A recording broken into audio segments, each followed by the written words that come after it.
T minus 30 seconds.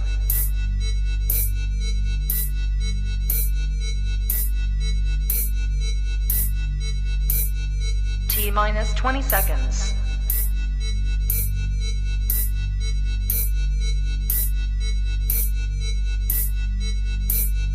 10, 9, 8, 7, 6, 5, 4, 3, 2, 1, 0.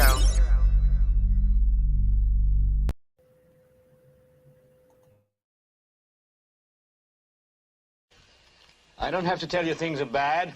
Everybody knows things are bad. It's a depression. Everybody's out of work or scared of losing their job. The dollar buys a nickel's worth. Banks are going bust. Shopkeepers keep a gun under the counter. Punks are running wild in the street, and there's nobody anywhere who seems to know what to do, and there's no end to it. We know the air is unfit to breathe, and our food is unfit to eat. We sit watching our TVs while some local newscaster tells us that today we had 15 homicides and 63 violent crimes, as if that's the way it's supposed to be. We know things are bad, worse than bad. They're crazy. It's like everything everywhere is going crazy, so we don't go out anymore. We sit in the house, and slowly the world we're living in is getting smaller, and all we say is, please, at least leave us alone in our living rooms. Let me have my toaster and my TV and my steel-belted radios, and I won't say anything. Just leave us alone. Well, I'm not going to leave you alone. I want you to get mad. I don't want you to protest. I don't want you to riot. I don't want you to write to your congressman because I wouldn't know what to tell you to write. I don't know what to do about the depression and the inflation and the Russians and the crime in the street. All I know is that first, you've got to get mad. You've got to say, I'm a human being. My life has value.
Good afternoon, good evening, everybody, and welcome to Global WARTIME News. My name is Lori Swan, and I hope you all are doing well. If you are in the chat room, we do ask that you keep it family friendly. There will be moderators in there to make sure that we stay within the terms of service put forth to us by the platform we're utilizing tonight. If you're new to the channel, welcome. Take a minute, hit that subscribe button, hit that bell so you know when we go live. So, how you guys doing? Good to be back over here. We are off of suspension. Woo-hoo. Still waiting on the appeal on the other channel, but hopefully that will be rectified as well because we weren't spamming anything. I was actually doing a show with sources and information. So anyways, yeah. So tonight I want to talk to you guys about what's going on. Over the years, I have told you guys, if there was a time that I felt, being in the trucking industry, I have access to the load boards. I have access to the ports to see who is, or not who, but the ports to see which ports are moving, which ports are congested, what ports are loading and unloading cargo. And I had said that I knew we knew that the food chain and the food shortages were coming, and I said that when I saw it with my own eyes, I would definitely blow the whistle. Okay, guys, I'm here to blow the whistle. All right, I'm here to blow the horn. We're in trouble. Just put it that way. As you guys know, Dave and I own a refrigerated reefer business. We haul fresh and frozen fruits and vegetables, food products, all around the country. And last week, we parked our reefer, and we are now hauling for the railroads because the load boards are not a lot of freight is being moved. Okay. So now what we're doing is we're picking up, those big containers that go on the ships and go on the actually the railroads. That's what we're hauling right now. And Dave's busting his butt to try to maintain, financially how we've been with the refrigerated reefer. And so he's in and out of the railroad yards, picking up empty containers, taking them, getting them filled, taking them back to the railroad yard, dropping them, picking up an empty one, taking it to get filled, and so forth. And over the last week or so, there's been a lot of things that have come my way, through the news and stuff, looking through the news articles. And I'm gonna start by playing us a I don't really want to. I'm going to play us a video, but I'm going to have to stop periodically because it is, I don't want to get struck or anything. So let me do this. Let me take this off real quick so you can see the full screen. All right. And like I said, we're going to stop periodically. Even if I just say, hey guys, just so we don't get caught playing this. Hold on. News with about 42 minutes to go before President Biden's 4 p.m. meeting with the Secretary of Defense to discuss the situation in Ukraine. White House Press Secretary Jen Psaki has just confirmed moments ago new sanctions on Russia's Bitcoin currency mining industry, including miner BitRiver. The U.S. is expected to announce in the next few days another $800 million in aid to Ukraine. But today, Russia really sent shivers down world leaders' spines, releasing this video on your screen of a test launch that Russian officials claim is a missile that has nuclear capability. Now, at this hour, Russia continues its offensive on eastern Ukraine, closing in on controlling the Luhansk region. Forces also continue bombarding that port city of Mariupol. That's where the commander of the last remaining Ukrainian troops posted this video on Facebook, warning his troops are facing their last days, if not hours, and is now pleading with world leaders to help them escape. He's asking for some kind of help in an extraction. Okay, so this is going to play into what we're going to talk about because Russia has a big impact on what's going on globally with not only the supply chain, but with what's happening, why things are being shut down, why things are being pulled back, you might say. So we're going to continue to listen to this one. Russia's nuclear threats on top of its bloody invasion. No surprise here, have Finland and Sweden considering an unprecedented move.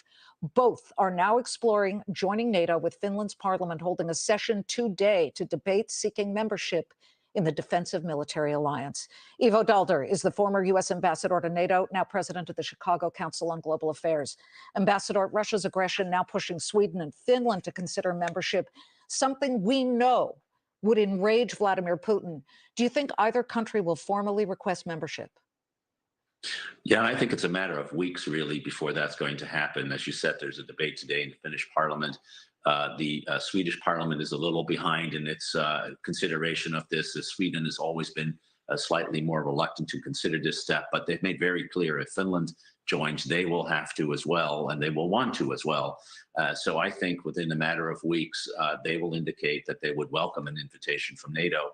And I expect that invitation to come by the June 29 summit in Madrid that the NATO leaders will convene. Okay, that's obviously a matter of weeks here. We do know, because Vladimir Putin has been very clear about that if they were, Finland and or Sweden, were to make such a move, he would then in turn make moves. And this comes on a day where he actually tested a missile that has nuclear capabilities.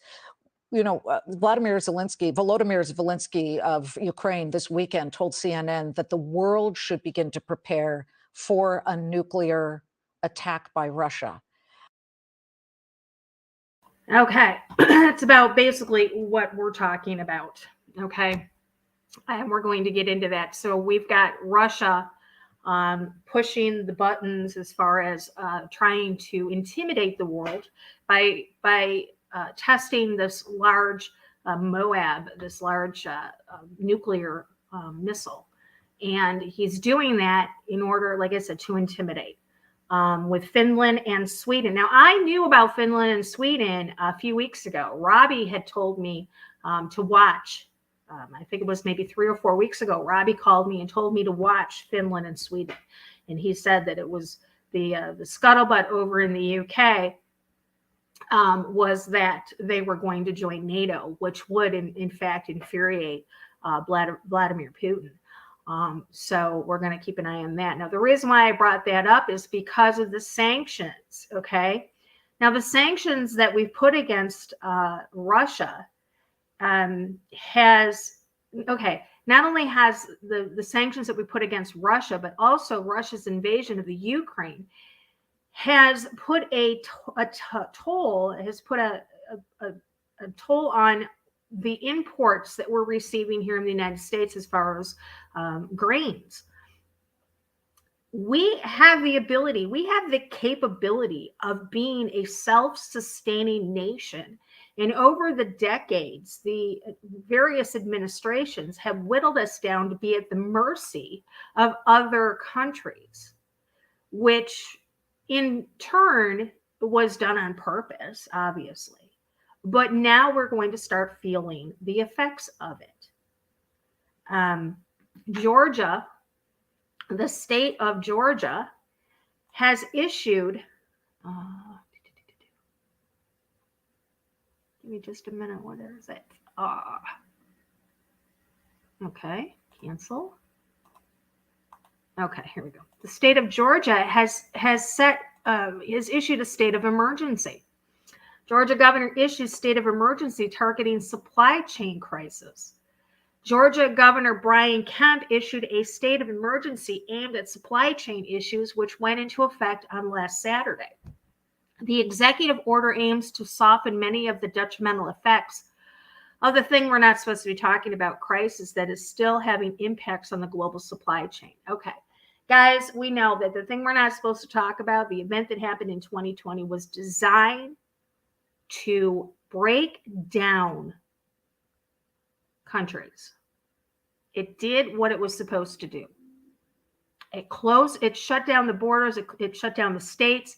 Do you remember back in 2020 when the farmers were dumping the milk, when the farmers were plowing the fields over because things were closed down? Hotels, schools are the two largest consumers of our resources here in the United States. And when the schools went to, homeschooling, off-campus learning, and the hotels closed down because of that thing we're not supposed to talk about, that left the farmers who had already planted for 2020 left with an abundance of crops that they couldn't move. There was no market for it. Why we didn't send it over overseas, I don't know. I don't have those answers. But this has been something that has been trickling down since 2020, and by design. They had no reason to close us down like they did. we're not going to get into that. We've already talked about that. We've already come to that conclusion. But I want you to make sure that you guys remember that, this started in 2020. One of the biggest impacts will be the number of hours that drivers are allowed to be on the road. Okay, so the hours of service that a truck driver can do legally. Back in 2020, the whole year of 2020 and early 2021, the Federal Motor Carrier Safety Administration suspended the hours of service for certain trucks. And what that meant was that after their time expired, they did not have to shut down for 10 hours. They could continue driving until, they were tired. Of course they would stop, but, they weren't going to get into trouble. They weren't going to get fined. The police weren't going to stop them and weren't going to get ticketed. They were allowed to continue past their hours of service. Now, the state of Georgia has again lifted the hours of service in Georgia. Okay, it's just in the state of Georgia. And they're doing this for twofold. They want to keep the commercial vehicles rolling, okay? And they also want to keep the gas trucks rolling as well. So the governor issued a executive order. Here's the executive order right here. It says the global supply chain, including within the state of Georgia, has been detrimentally impacted by that thing we're not supposed to talk about. And despite the state's successful mitigation of the public health impacts of that thing we're not supposed to talk about, Georgia's supply chain has yet to fully recover and has still experienced severe disruptions. And supply chain disruptions negatively impact Georgia's economy and the social and economic well-being of its residents. And the state is experiencing an ongoing emergency due to supply chain disruptions. The governor is vested with the emergency power cited herein as the chief executive of the state. And then he goes on to give his executive order. So, and this took effect on Saturday. So I do believe that we are going to see more states doing this. Okay. Now, let's get out of here. The war, I mentioned about the war in Ukraine. And let's pull this up. Here we go. This is from McKinsey and Company. This is a strategic corporate, it's a financing website. And they did an article on April 19th of this year, and it says the rising risk of global food crisis. The war in Ukraine poses a looming threat to the worldwide food supply. Here's what's at stake and what might be done to help. The thing we're not supposed to talk about, supply chain strains, climatic events. Converging disruptions have sent food prices soaring. The Russian invasion of Ukraine, one of the world's 6 breadbasket regions, risked tilting the food system into global crisis. In this episode of the McKinsey podcast, Daniel Amnestith, leader of the McKinsey Chemical and Agriculture Practices and a partner of the Nicholas Dennis, talked with global editorial director Lucia Rahili about the vital roles that Ukraine and Russia play in the global food system, as well as what is at risk as the war continues. Conversation was recorded on April 4th, 2022. I'm going to give you guys the link to listen to this. It's very telling. It describes fully what's going on, the impact with the Ukraine and the Ukrainian, the Russian invasion, which again, I do believe is all by design. We can't deny that. All right. So what can the United States do? Well, the United States, people are probably saying, you know what? Well, the United States needs to buck up and start growing its own food supply. I completely agree. Problem with it is that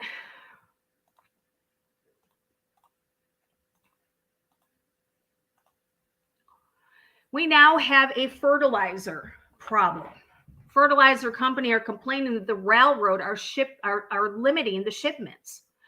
Major fertilizer company says the limits Union Pacific is putting on rail traffic to clear up congestion will delay shipments that farmers rely on during the spring planting season. I had a question last night, and I want somebody to answer it. If they knew that this was a problem, why are they waiting until now to address it? It is the planting season now.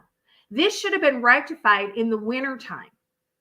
You can't tell me that they didn't know about this 6 months ago. All of this is now adding to why the United States is not going to be able to sustain itself. Omaha, Nebraska, a major fertilizer company says the limit Union Pacific is putting on rail traffic to clear up congestion will delay shipments that farmers need during the spring planting season. CF Industries said Thursday that the railroad ordered it to cut its shipments nearly 20%. Union Pacific has said it is limiting rail traffic and hiring aggressively as part of a plan to improve services after grain and ethanol shipments. Shippers complained about shortcomings. Federal regulators have announced plans to hold a hearing later this month about the service problems along Union Pacific and other major U.S. railroads that have forced some grain mills and ethanol plants to curtail production while waiting on trains and left farmers without a place to sell their crops because grain elevators have trouble shipping grain. The timing of this action by Union Pacific could not come at a worse time for farmers, said the CF Industries CEO Tony Will. Not only will fertilizers be delayed by the shipping restrictions, but additional fertilizer needed to complete spring applications may be unable to reach farmers at all. CF Industries said the limits will affect fertilizer deliveries in Iowa, Illinois, Kansas, Nebraska, Texas, and California from its plants in Louisiana and Iowa.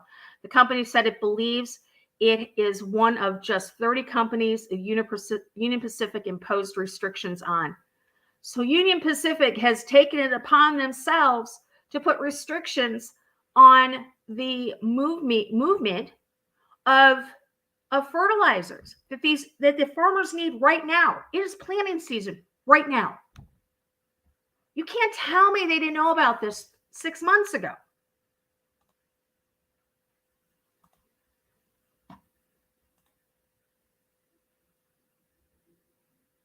This on top of the sanctions with Russia, with the things not coming over from the Ukraine, setting ourselves up almost like the perfect storm. CF Industries complains about railroad shipments limited in Iowa and other states. This is all over the news. This is Sioux City Journal.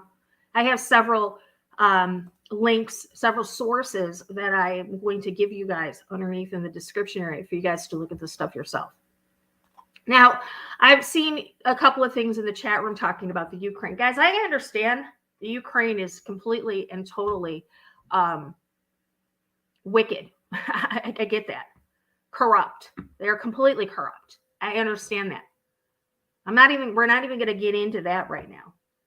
But the bottom line is we get a lot of our food sources come from the Ukraine.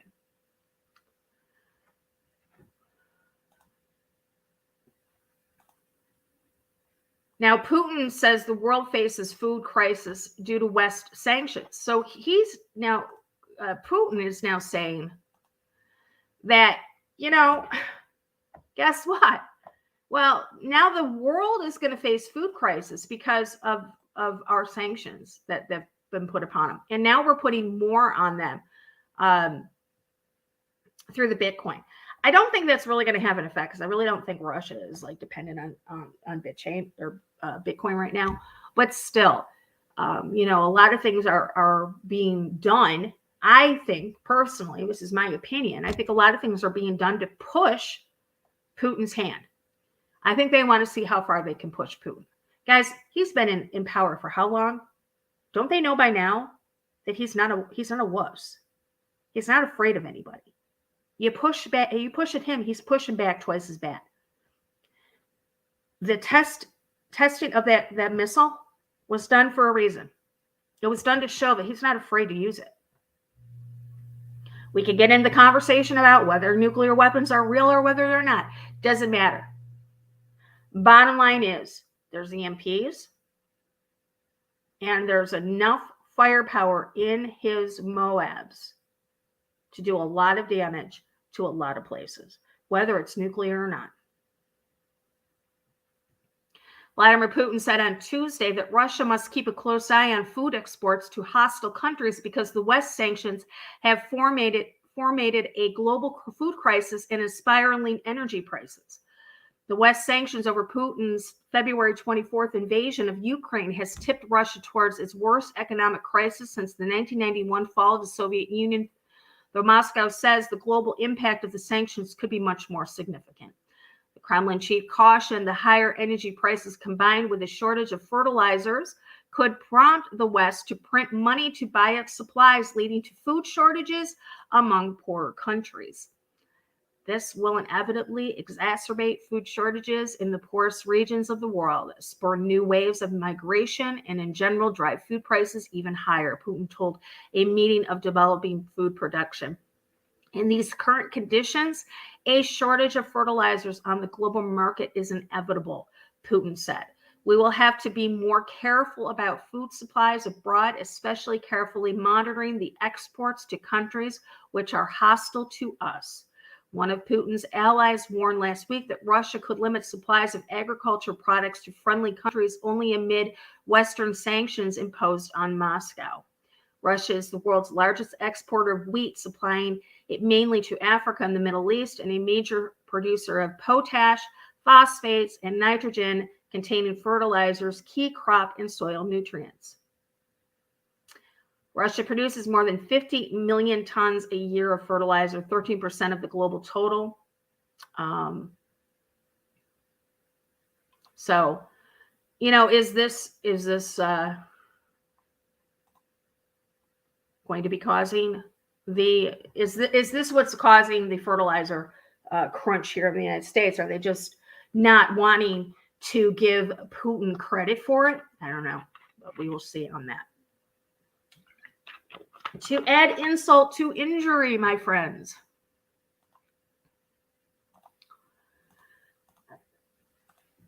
Why are food processing plants burning to the ground in 2020? So not only do we have a food crisis, not only do we have a food chain crisis, not only do we have a fertilizer crisis, but now we've got food processing plants that are burning to the ground. In February, Shearer's food production plant in Hermiston, Oregon burned down, leaving 2 employees injured. Just a few days ago on April 13th, the Taylor Farms food processing plant in Salinas, California burned with plumes of smoke visible for miles away and prompted evacuations. On April 19th, the headquarters of Azure Standard Food Processing Plant in Dayfor, Oregon also burned, leaving one building a total loss. People are beginning to wonder what's going on. Here's a tweet that says another fire explosion at another food processing distribution center in the USA. A few days ago, it was Taylor Farms in Salinas, California. Now it's Azure in Oregon. Remember the Walmart distribution center that just burned a couple of weeks ago in Indiana?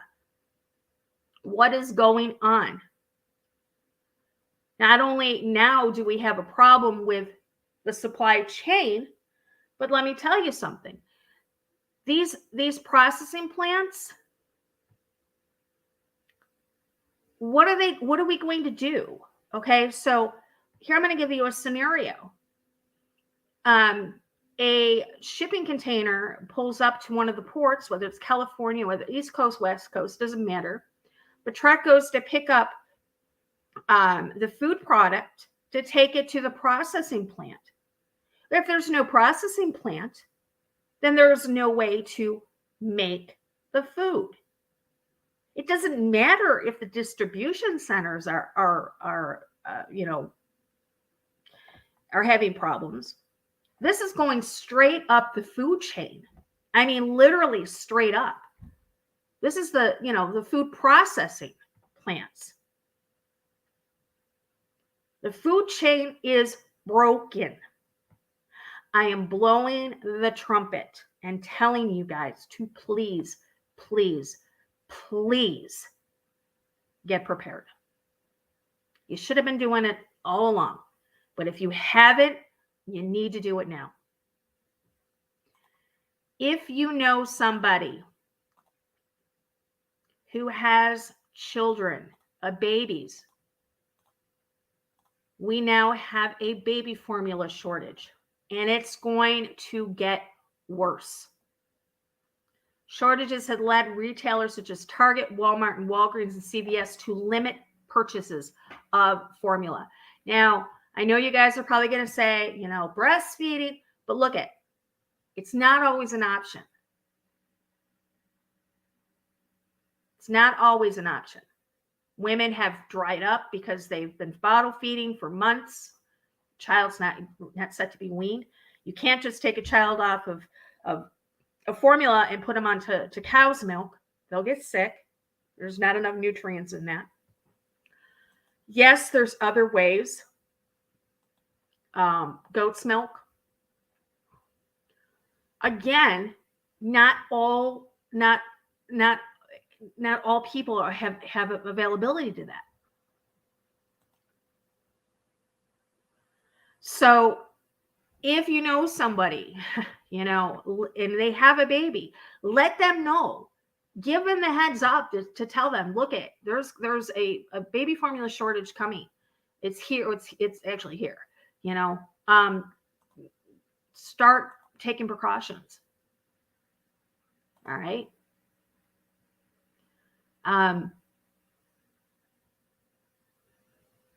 There is, and I mentioned this last night, talking with Eric and Jeff and Greg. I found, and I'll put the links in the description below when we're done here, along with everything else like I normally do. Now would be a good time to pull out your great grandma's or your grandmother's cookbooks, the Depression era cookbooks, the World War II era cookbooks, rationing. I found a really good YouTube channel. I can't remember the name of it, but I will give you guys the link. That it talks about how during World War II, when they were rationing food, how they would start to utilize different things to make things. Like they didn't have the meat to make the meatloaf, but they still made the meatloaf out of different vegetables and out of like crackers and stuff, you know, things that they had around the house. There are certain ways of getting around, you know, making things. Guys, I want you to know, and I don't think I have to tell you this, but when the time comes and we are in crunch time here and we have, you know, we're trying to utilize, you know, the supplies that we have because, you know, we possibly are going to be into rationing. Possibly, I don't know, but we're not going to eat like kings and queens. We're not going to eat prime rib. We're not going to eat like a 5-star restaurant. We're going to eat to sustain us. We're going to eat. Women are going to cook to make sure that their little ones go to sleep and their tummies aren't growing. It's not going to be a 5-star meal. It's just going to be enough to get us through. So start pulling things out. And if you are smart, you will get yourself notebooks. Okay? Shut down Facebook, my friends. Get off of social media. Get yourself a notebook and start writing down recipes. We are not going to have access to the internet for very long, I don't think. If it does go down, you're going to need access to recipes to sustain your family. So the best things that I've come across are World War II, Depression era cookbooks and videos. And like I said, I'm going to put that in the description below for you guys. And if we haven't seen enough, we've got this, guys. Canada right now is, they are going through and they're having to kill a lot of their poultry, a lot of the chickens, because we now have the avian flu that is spreading across the poultry farms up in Canada. Toronto, a highly contagious strain of bird flu is spreading in farms across North America and killing millions of poultry, but experts say the risk of human transmission remains low. Don't we remember back in 2009, when the avian flu started? All right. So when they say that the transmission is low, okay. Since late last year, the Canadian Food Inspection Agency has identified outbreaks of the H5N1 strain of avian influenza in at least 20 commercial and backyard poultry flocks in Ontario, Alberta, Nova Scotia, Newfoundland, and Labrador. Several farms have been placed under quarantine in southwestern Ontario. The CFIA established 2 avian control zones to curb the spread of the bird flu. H5N1. Guys, back in 2012, I had H1N1. That is a form of avian flu. So when they say that the risk of human transmission is low, I'm calling baloney on that, okay? In the United States, the Center of Disease Control and Prevention, it says poultry outbreaks have been reported in 24 states, killing at least 23 million chickens and turkeys. However, the origins of this recent wave of outbreaks remain unclear. I don't know if they give the states, but 24 states here in the United States, 24, killing 23 million chickens and turkeys. Do you honestly believe all of this is taking place by coincidence? I don't believe in coincidences. They're culminating the perfect storm. And we have to prepare. Literally have to prepare.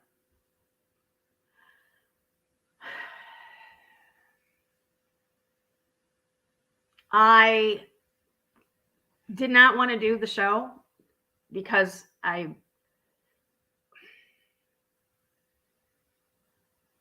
wish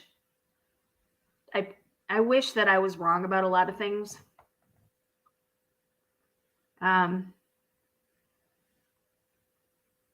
But I do see rationing coming.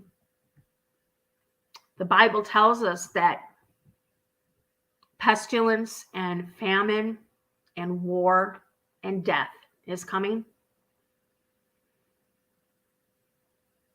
It is. It is coming. And we need to prepare.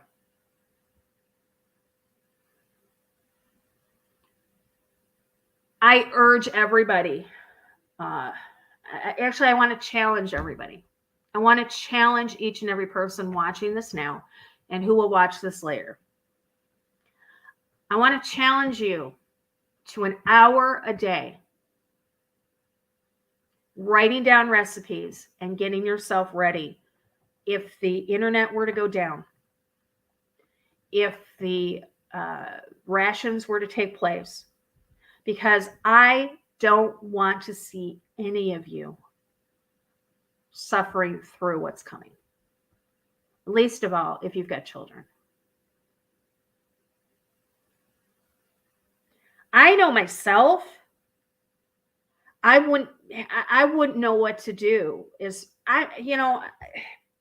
Growing up, my grandma, she did a lot of, my grandma was around during the Depression, my grandparents. And she did a lot of recipes like that she would do, during that time. But I never took the opportunity to write that down or to learn it. we've been so privileged here in the United States that, we've never been faced with something like this before in our generations. So, I mean, if I don't have ground beef, I can't make a meatloaf. I'm going to be perfectly honest with you.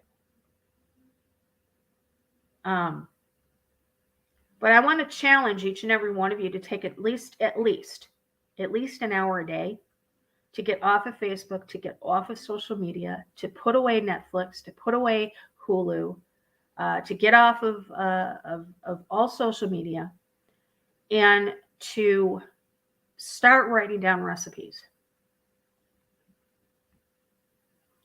What can you do to substitute something if you don't have it? If you don't have eggs, what can you use? If you don't have milk, what can you use? If you don't have butter, what can you use? Get yourself ready for what's coming. Prepare. Prepare, prepare, prepare.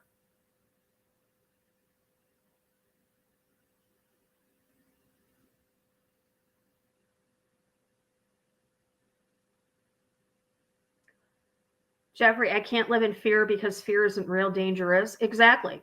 I'm not saying live in fear. The danger is real, absolutely, and that's what I'm telling you guys. The danger is real. We are in danger. We are in danger.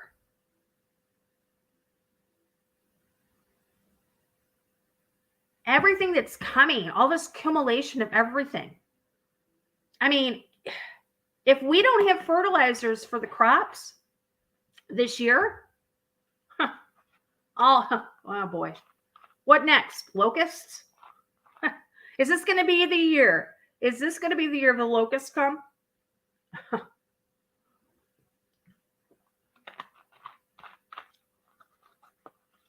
Time to prepare. Time to get your houses in order. Not only your physical houses, but your spiritual houses.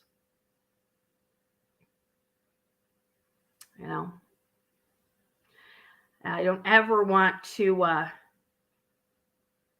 be accused of not blowing the trumpet when it was necessary. All right, guys, that's all I've got for you tonight. They already released geo mosquitoes. Yes, they did. They released the mosquitoes a couple of years ago in Florida, and they just recently released more in California. So, yeah. But good news, Debbie.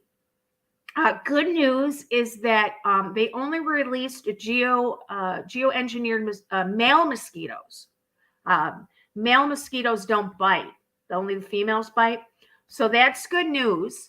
If you can take it for good news. Okay. I see a lot of people talking about MREs and My Patriot Supply. You know what? Those are expensive. And a lot of people are in a lot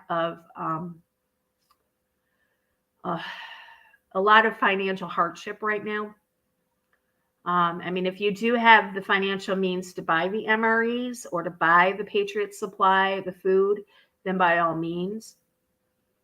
But, they didn't have that back in Depression time. They didn't have that back in World War II. The government gave out,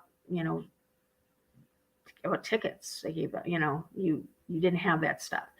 So, I mean, I think we need to be prepared to be able to survive with the minimal of things, and I do think that Depression era and World War II era preparation is where to look at, learn from them, learn from grandma, learn from grandpa, great grandma, great grandpa, So I'm going to get off here. I'm going to put all of the links that I've had in the description area below for you guys. Give me about 15-20 minutes so I can get them all together for you. And I'm going to give you guys the links to a few of the channels that I found that do Depression era recipes. And we'll get you guys that. I will be back.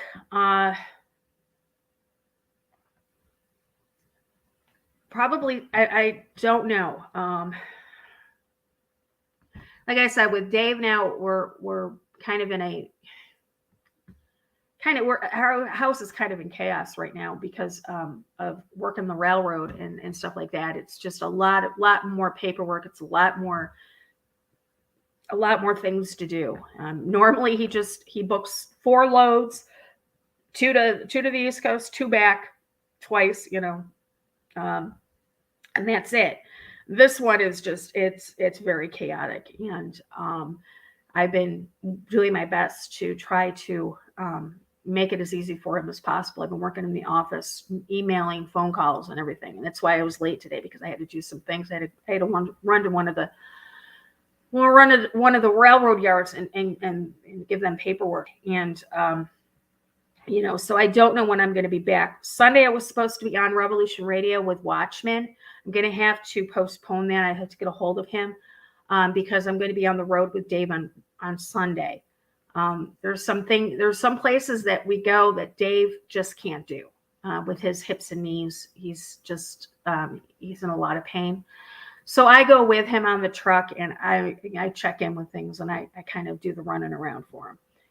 So Sunday I'm going to be with him on the road, and I'll be back on Monday. So I will say that I will be back here on Monday night. I'm going to try to get back to our regular Monday night, Tuesday night, Thursday night, and Sunday night, the 4 days. We're going to try to get back to our regular scheduled programming. So I wish all you guys the best. I want to thank you for joining us. I want to thank the moderators in the chat room. Yeah, what do we say? Until next time, eyes open, no fear.